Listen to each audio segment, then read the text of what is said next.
Olá, vamos iniciar mais um programa Saúde para você. A minha convidada hoje é a pneumologista a doutora Maria José. Eu vou conversar com ela sobre as doenças da pleura. É só um minutinho que já a gente está de volta.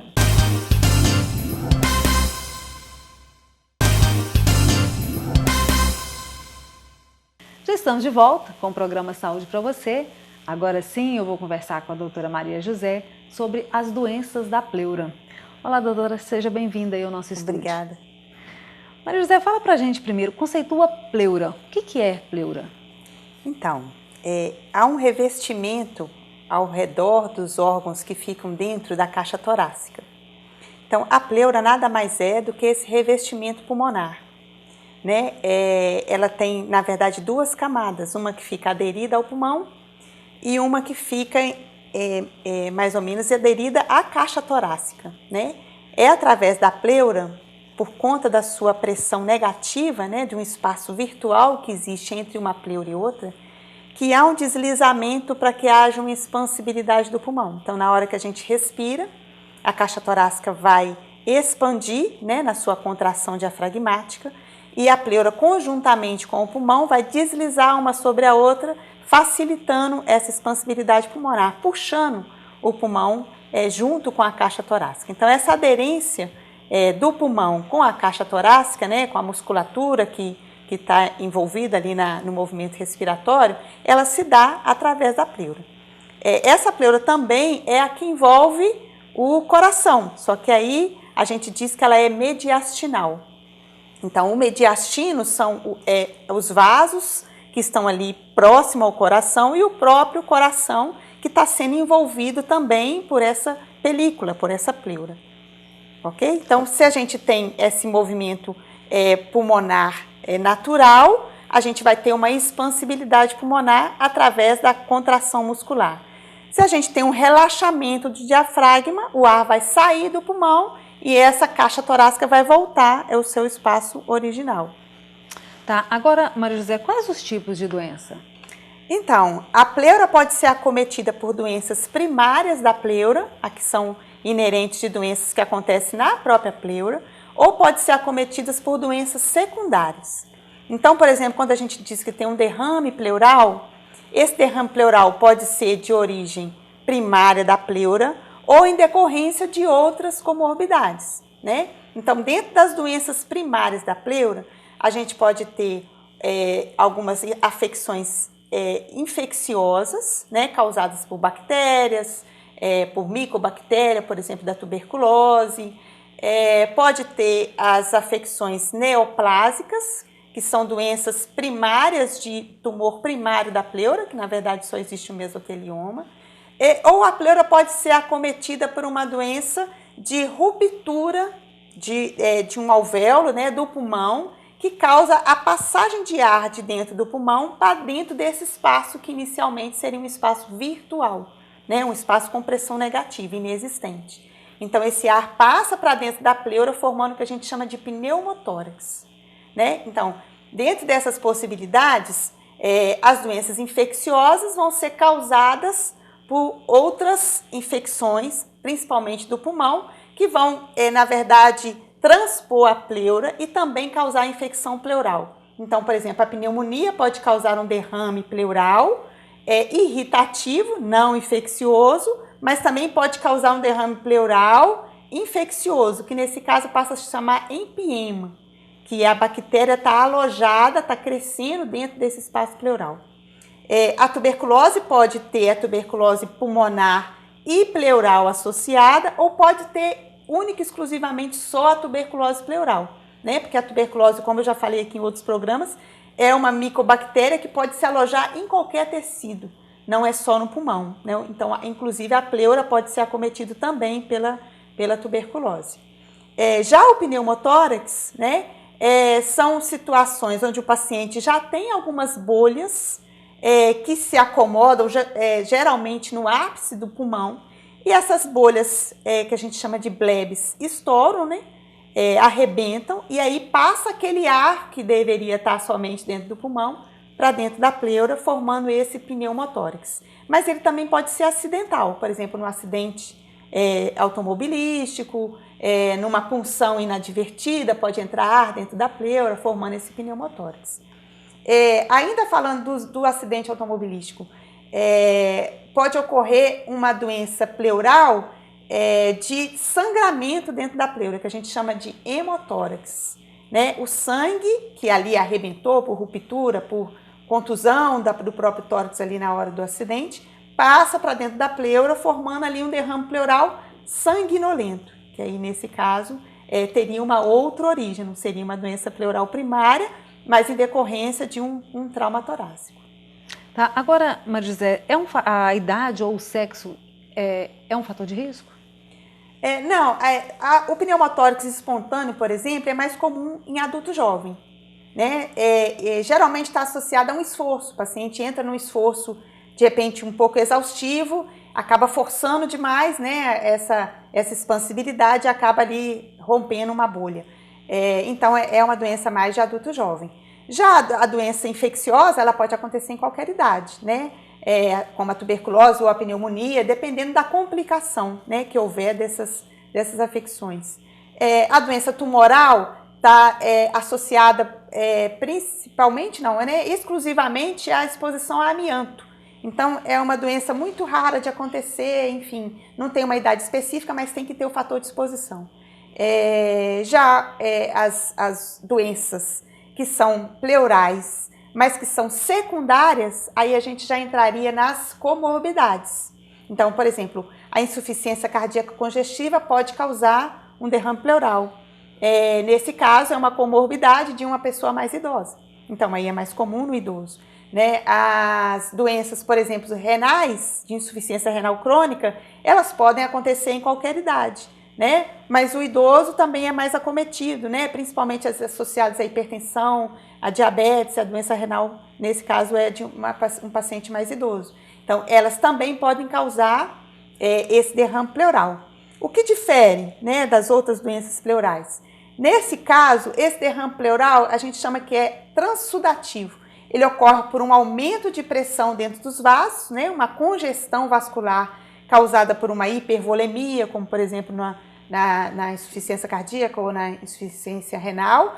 E aí esse líquido em excesso transborda e vai para o terceiro espaço. Então, a pleura, por ser um terceiro espaço, por ser um espaço virtual, acaba acomodando esse líquido, né? Então, o paciente sofre de uma afecção, entre aspas, pleural, mas, na verdade, se trata de uma doença, de uma comorbidade, né, pré-existente.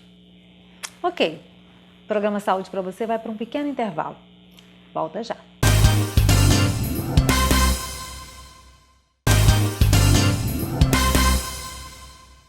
Estamos de volta com o programa Saúde para você. Hoje a pneumologista, a doutora Maria José, está conversando comigo sobre as doenças da pleura. Agora, Maria José, o que a pessoa sente quando ela está tendo uma dessas doenças na pleura? Então, o sintoma principal da doença pleural é a falta de ar. Porque, independente do que causou, né, se é empiema, se é pneumotórax, se é um hemotórax, a pleura, como faz parte desse mecanismo de respiração, de expansão do pulmão, né, acometido aí pela caixa torácica, se você tem uma pressão positiva nessa pleura, né, se ele está ali preenchido por um conteúdo que não existia antes, esse pulmão vai expandir menos. Né? Então, o sintoma principal da doença pleural é a falta de ar. O que difere é que, às vezes, a falta de ar pode acontecer de forma progressiva, como, por exemplo, nas comorbidades, onde você tem já uma doença cardíaca congestiva e tal, ela vai aumentando aos poucos e o paciente sente, às vezes, a falta de ar e aumentando progressivamente. E num pneumotórax, por exemplo, espontâneo, onde entra ar dentro da pleura, é uma falta de ar súbita. Né? Aquela entrada de ar ali provoca rapidamente uma redução da expansibilidade pulmonar, comprime, né, o pulmão e acaba diminuindo essa expansibilidade e o paciente vai sentir uma falta de ar repentina. O outro sintoma principal da doença pleural é a dor, né, que é muito típica, porque a dor é bem localizada, o paciente aponta onde está doendo exatamente aqui, e é uma dor dependente da respiração, que quando você respira, tenta expandir, como a pleura visceral muito dolorida, acaba sentindo muita dor. Então, por isso, por exemplo, assim, o pulmão ele não tem sensibilidade de dor. Se a gente for lá dentro, tirar, cortar, biopsiar, o paciente não sente dor. Tem tosse, mas não tem dor. Mas a pleura que envolve, a pleura visceral, é muito dolorida. Então, quando, por exemplo, você tem uma pneumonia, que o paciente sente dor, normalmente tem irritação pleural. Porque vai estar ali, né, instigando aquela inervação que a pleura visceral tem. Né? Uhum. Então a dor também é muito típica, né? A dor pleurítica é aquela que dói quando você respira, não? Respira e dói, então o paciente já sente e para de respirar, né? Já tenta fazer aquela manobra para não respirar e não doer. Uhum. Então essa dor, ela é tipicamente do início do sintoma, porque uma pleura, como a pleura parietal não dói, uma raspa na outra e aí acaba provocando a dor, quando tem pequeno derrame pleural ou pequeno atrito. Mas se houver um derrame pleural muito grande, uma afasta da outra e aí ele passa a não sentir dor mais, né? Então os grandes derrames pleurais, eles não vão sentir dor, né? Os grandes pneumotórax, eles não vão sentir dor. Mas no momento ali onde há o atrito, o paciente refere uma dor muito típica. E quais as complicações dessa doença? Então, dependendo da causa da doença pleural, o que você tratou para tratar, por exemplo, a comorbidade, ele não vai deixar uma consequência, né? Os derrames transsudativos normalmente não deixam muita consequência. Mas, por exemplo, os derrames infecciosos, né? O empiema pleural, eles podem encarcerar o pulmão. Aquela pleura pode causar ali uma cicatrização e acabar causando uma paralisação desse deslizamento, porque na verdade, cicatrizou daquela forma. Então, o pulmão passa a ficar encarcerado, ele não tem mais a mesma expansibilidade que tinha anteriormente, né? Normalmente, essas patologias que trazem essa consequência são patologias de evolução muito crônica, né? São doenças pleurais, às vezes, né, empiemas de difícil tratamento, que às vezes demoram para que se tenha uma resolução da infecção, né? Que o empiema, na verdade, é uma coleção de pus, né? Se você fizer uma analogia, por exemplo, no abscesso cutâneo, né, na pele, é como se fosse, por exemplo, um furúnculo ali, que você tem que, na verdade, retirar aquele conteúdo para que haja, na verdade, o tratamento. Então, ele pode causar esse encarceramento pulmonar, né? E, infelizmente, o tumor de pleura primário, ele geralmente não é factível de tratamento curativo. Normalmente ele não responde bem aos tratamentos quimioterápicos. E tem algum exame específico para confirmar, para fazer esse diagnóstico? Então, basicamente é analisar o líquido, né? O pneumotórax, um raio-x, você já observa, né? A história clínica te leva ao raio-x, o raio-x você consegue ver essa massa de ar dentro da pleura, né? E o tratamento, nesse caso, já adiantando, seria a drenagem torácica. Colocar um dreno ali, né? Um canudo que possa retirar aquele líquido de dentro da pleura para ela voltar novamente a expandir, né? Em alguns casos de pneumotórax, é necessário, às vezes, fazer uma talcagem, né? Que a gente chama. Você, na verdade, pregar uma pleura na outra para que não aconteça mais essa ruptura abrupta aí dessa bolha.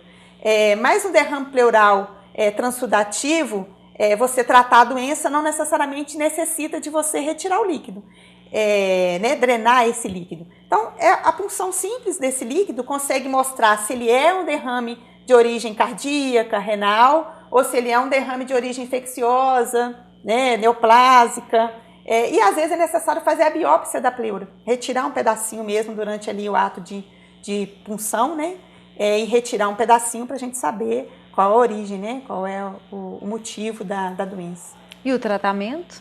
Então, o tratamento depende, como eu te falei, da causa, né? Da doença que necessita de drenagem torácica, de botar aquele drenozinho, né? Ficar alguns dias hospitalizado às vezes. O empiema pleural, o hemotórax, né? Que é o sangue irrita muito a pleura, dói muito. E normalmente também pode causar encarceramento pulmonar, se não for devidamente drenado, né?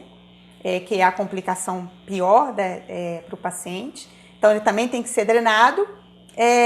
Então, o pneumotórax, o hemotórax e o empiema, né? Como eu falei, quando é pus, tem que drenar, porque é como se você tivesse ali uma supuração, não tem como, tem que fazer a drenagem torácica.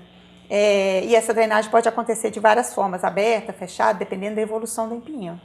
Quando o derrame pleural é por uma doença secundária, tratar a doença secundária. Aí você consegue esvaziar a pleura novamente, né? E as doenças infecciosas, obviamente, tem que tratar o que está causando. Se é tuberculose, tratar como tuberculose. Se é pneumonia, tratar como pneumonia. Enfim, para que isso resolva da melhor forma. Ok, tá aí. Mais uma dica do programa Saúde para você. Agradeço a participação, doutora, no nosso programa hoje. Pela presença aqui. Até o próximo programa Saúde para você.